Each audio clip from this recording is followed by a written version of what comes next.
فهل بقى هو ده الشغف ولا انا بلف في الساقية؟ ولف بينا يا دنيا. يا صباح الجمال وحلقة جديدة من وانت نازل الصبح. اسمعوا الحلقة دي للآخر عشان حاجتين: في سؤال مهم قوي لازم تجاوب عليه في آخر الحلقة، وفي رسالة خاصة للناس اللي بتكتب لي تعليقات وكمان بترد على الأسئلة اللي بحطها في الستوريز عندي. أنا بصراحة قررت أخد برأي الأغلبية واتكلم النهاردة عن الشغف.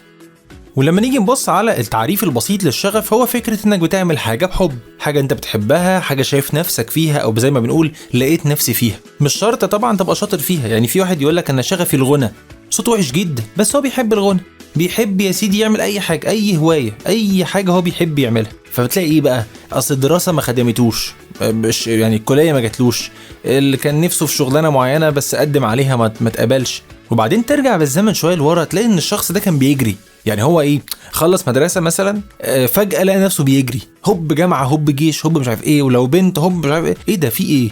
هو ايه اللي حصل؟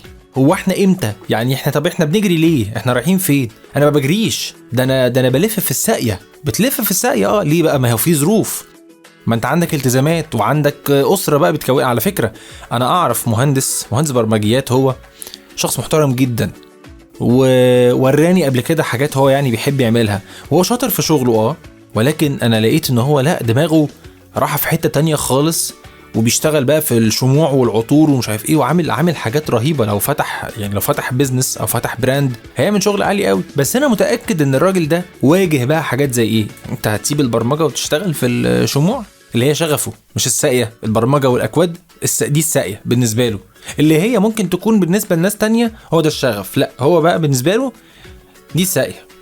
فهو النهاردة أكيد مش هيسيب الكلام ده، ما في بيت وفي أسرة وفي منظر اجتماعي وفي مظهر اجتماعي وفي مش عارف ايه الحاجات اللي احنا بنسمعها دي. فهو يعمل ايه؟ ما هو ده اهو، الراجل ده كده يعتبر دافن نفسه، ركن دماغه، ركن الحتة الحلوة اللي ممكن يبدع منها، وخلاص قال لك خلاص بقى اخد الطريق الطبيعي اللي كل الناس بتاخده يعني خلاص. فأنا من هنا يجي وقت السؤال: بعد الجري اللي بنجريه ده كله، كلنا بنجري بلا استثناء على فكرة، كلنا في مجالات، يعني باختلاف المجالات بقى كلنا بتجري ورا ايه؟